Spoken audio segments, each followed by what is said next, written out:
4분기 SK하이닉스의 적자 전환이 예상되는 가운데 삼성전자 반도체마저 내년 적자로 돌아설 거란 전망이 나오고 있습니다. 이에 대해 최태원 SK 회장, 이 반도체 사이클 3년에서 1년으로 짧아졌다며 희망적 전망을 내놨는데 실제 근거 있는 얘기인지 분석해보겠습니다. 반도체 업계 출입하는 정재훈 기자 나와 있습니다.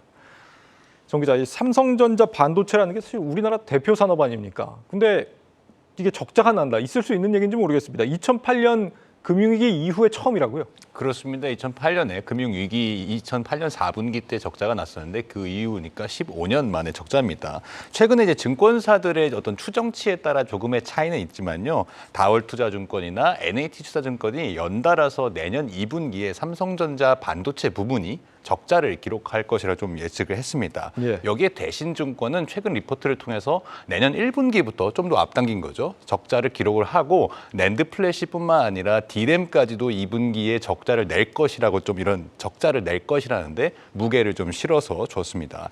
물론 흑자를 예상하는 이제 증권사들도 있습니다. 뭐 예를 들어 현대차증권 같은 경우에서는 흑자를 예상하고 있는데 지금까지 우리가 삼성전자 반도체 하면은 캐시카우로서 뭐 한 분기에 한 수조 원, 수십조 원씩 벌던 그런 사업 부문이었잖아요. 그렇죠. 그런 조 단위가 아니라 이번에 내년 1분기부터는 억 단위가 될 가능성이 높습니다. 많아봐야 수천억 원 나온다는 그런 얘기가 되죠.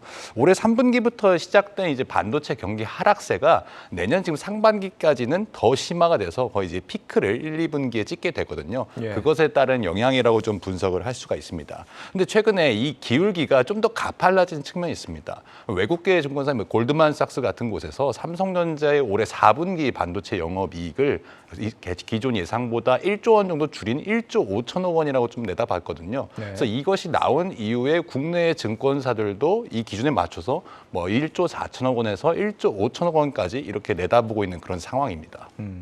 여기에 이제 SK하이닉스도 어떻게 적자를 4분기부터 좀 볼 것으로 예상이 되고 있는데 이렇게 되면은 뭐 우리나라 대표 반도체 기업들이 모두 적자 상황에 들어올 수밖에 없다라는 좀 그렇게 분석할 수 있겠습니다. 예. 내년에 반도체 업황이 안 좋다는 얘기는 우리가 주구장창 하긴 했는데 최태원 SK 회장은 지금 반도체 사이클이 3년에서 1년으로 줄었다. 주기가 굉장히 짧아졌으니까 금방 회복이 될 거다. 이런 희망적인 메시지를 내놓고 있거든요.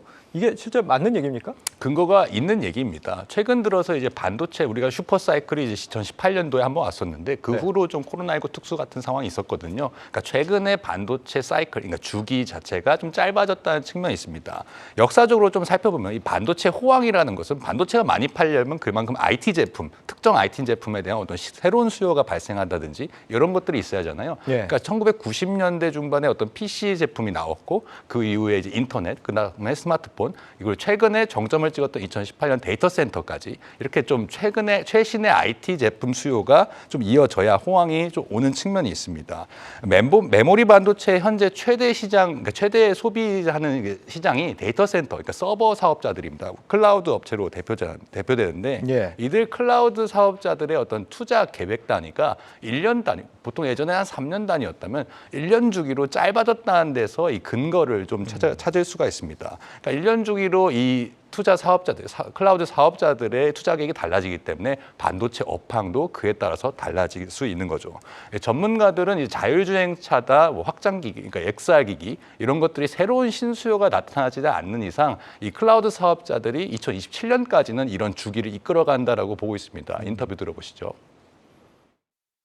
과거에 이제 스마트폰 PC의 교체 주기대로 움직였는데 D램 수요에서 서버가 차지하는 비중이 40% 이상까지 커졌고 그러다 보니까 이제 서버 투자를 하는 클라우드 사업자들의 그 투자 계획이 사실은 뭐 1년 단위로 변하고 있습니다. 그래서 과거 대비해서는 사이클이 짧아졌고 이와 같은 현상은 저희가 봤을 때는 새로운 수요가 나올 때까지는 이어질 것 같아요. 뭐 자동차든 XR기기든 이런 수요가 의미 있게 나타나기 전까지는 클라우드 사업자들이 이 산업을 통제할 것 같고요. 그래서 지금의 짧은 제품 주기가 2027년까지는 저는 이어지지 않을까 그렇게 예상하고 있습니다.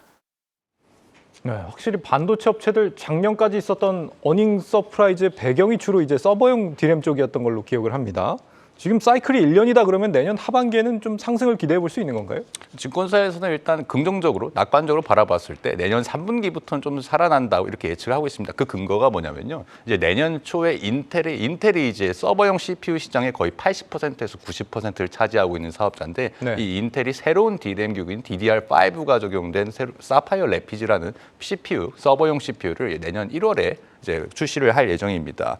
여기 AMD도 이미 올해 11월에 제노아라는 서버용 CPU를 내놨는데 뭐 점유율은 좀 낮지만 이것도 이제 DDR5 규격이 들어가서요. 삼성전자나 이제 SK 하이닉스 같은 경우에 이 DDR5 규격을 최근에 개발을 다 마치고 양산을 할 준비를 모두 마친 상태거든요. 예. 그렇기 때문에 이 출시가 본격적으로 진행되면 메모리 반도체 업체인 이제 삼성전자와 SK 하이닉스도 좀 반등을 할 수 있을 거라고 이렇게 보고 있는데 이 전체 DRAM 생산량에서 내년도 한 이제 하반기 정도가 되면 이 DDR5의 점유율이 기존의 DDR4의 점유율을 넘어서서 한 20% 정도를 차지할 거라고 이렇게 분석을 하고 있습니다.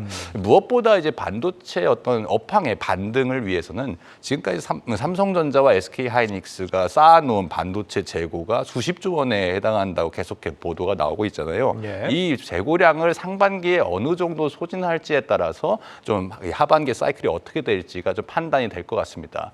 경기 침체로 제품이 팔리지 않더라도 메모리 반도체를 소비하는 이제 완제품 회사들은 계속해서 제품을 생산해야 하잖아요. 예. 그때 스마트폰 같은 경우에는 2분기까지는 이제 반도체 수요가 좀 없더라도 2분기가 지나서 완제품을 좀 생산을 하고 또 여기에 따라서 3분기부터는 스마트폰에 들어가는 메모리 반도체도 어느 정도 수요가 있을 거라는 그런 관측이 나옵니다. 하반기에는 좀 회복을 할 거다. 내년 하반기에 우리가 이 영상을 돌려보면서 맞았는지 틀렸는지 보는 것도 좀 재미가 있겠습니다. 그렇습니다. 이 시나리오대로라고 한다면은 어떻게든 뭐 지금 상반기를 버텨내는 게 중요할 것 같은데 지금 이 비용 줄이기 실제로 좀 한창이라면서요? 그렇습니다. 이제 삼성전자도 최근에 나온 보도들을 보면은 이제 임직원들의 반도체 성과금을 뭐 반절로 줄였다. 또 SK 하이닉스도 기존보다 훨씬 삭감했다. 뭐 이런 얘기도 나오는데 네. 단적인 예로 이제 내년 초 바로 다음 주죠. 이제 CES가 열리는데 보통 여기에 기업들이 뭐 투자 설명회를 위해서 거기에 이제 대부분 많은 유수의 기업들도 모이지만 대규모 투자자들도 오거든요. 그러니까 IR팀을 동행을 해야 하는데 삼성전자 같은 경우는 내년 CES는 IR팀을 동행하지 않는 비용을 줄이기 위해서 뭐 그런 수까지 내다봤다라고 합니다. 예. 그만큼 지금 기업들의 상황이 좀 절박하다는 거죠. 그럼에도 삼성전자가 사실은 이제 공급량을 조절하는 감산 정책을 아직까지 발표를 하지 않고 있습니다. 이미 올해 3분기에 인위적인 감산은 없다라는 입장을 고수를 하고 있는 건데요. 이에 반면에 이제 SK 하이닉스를 비롯해서 마이크론이라든지 키옥시아 같은 다른 메모리 반도체 기업들은 다 감산을 하고 뭐 SK 하이닉스는 내년에 올해 대비 투자를 50% 이상 줄인다라고 밝히기도 했었죠. 예. 그러니까 2008년에 4분기 아까 금융위기 이때 삼성전자가 반도체 부분에서 격자를 기록했다고 했었잖아요. 당시에 이제 모든 기업들이 공급량을 오히려 확장 많이 출시를 하는 그런 치킨 게임을 좀 벌였습니다. 그래서 미국의 마이크론과 대만의 나냐가 어떤 영업 손실률이 40%에 달했지만 삼성전자는 14% 정도만 기록하면서 결국에 삼성전자가 최고의 승자가 된 바가 있거든요. 그러니까 지금의 좀 시장의 시각으로 보면은 삼성전자가 오히려 이런 시기에 공급량을 늘려서 더 많은 투자를 이미 해놓으면 나중에 호황기가 3분기에 호황기가 제때 찾아온다면 그때 더 많은 수확을 거둘 수 있을 거라는 의견이 있고 예. 만약에 이제 반등 시기가 좀 더 늦어진다면 삼성전자로서도 적자를 피할 수 없는데 사실 지금 이재용 삼성전자 회장 취임 이후에 처음으로 반도체 사업이 적자를 보는 것이기 때문에 삼성으로서는 사실 좀 껄끄러운 상황이 될 수도 있거든요. 그렇기 때문에 여기에 따라서 감산 정책을 시행할 수도 있다라고 볼 수 있습니다. 뭐 이거에 대한 삼성전자의 공식적인 입장은 내년 1월에 실적 발표 컨퍼런스 콜에서 좀 확인을 할 수 있을 텐데 감산 정책을 과연 꺼낼지 아니면 좀 고통을 감수하더라도 더 많은 수확을 위해서 감산을 끝까지 내놓지 않을지 이것에 좀 관심이 집중되는 상황입니다. 반도체 업계 출입하는 정재용 기자였습니다.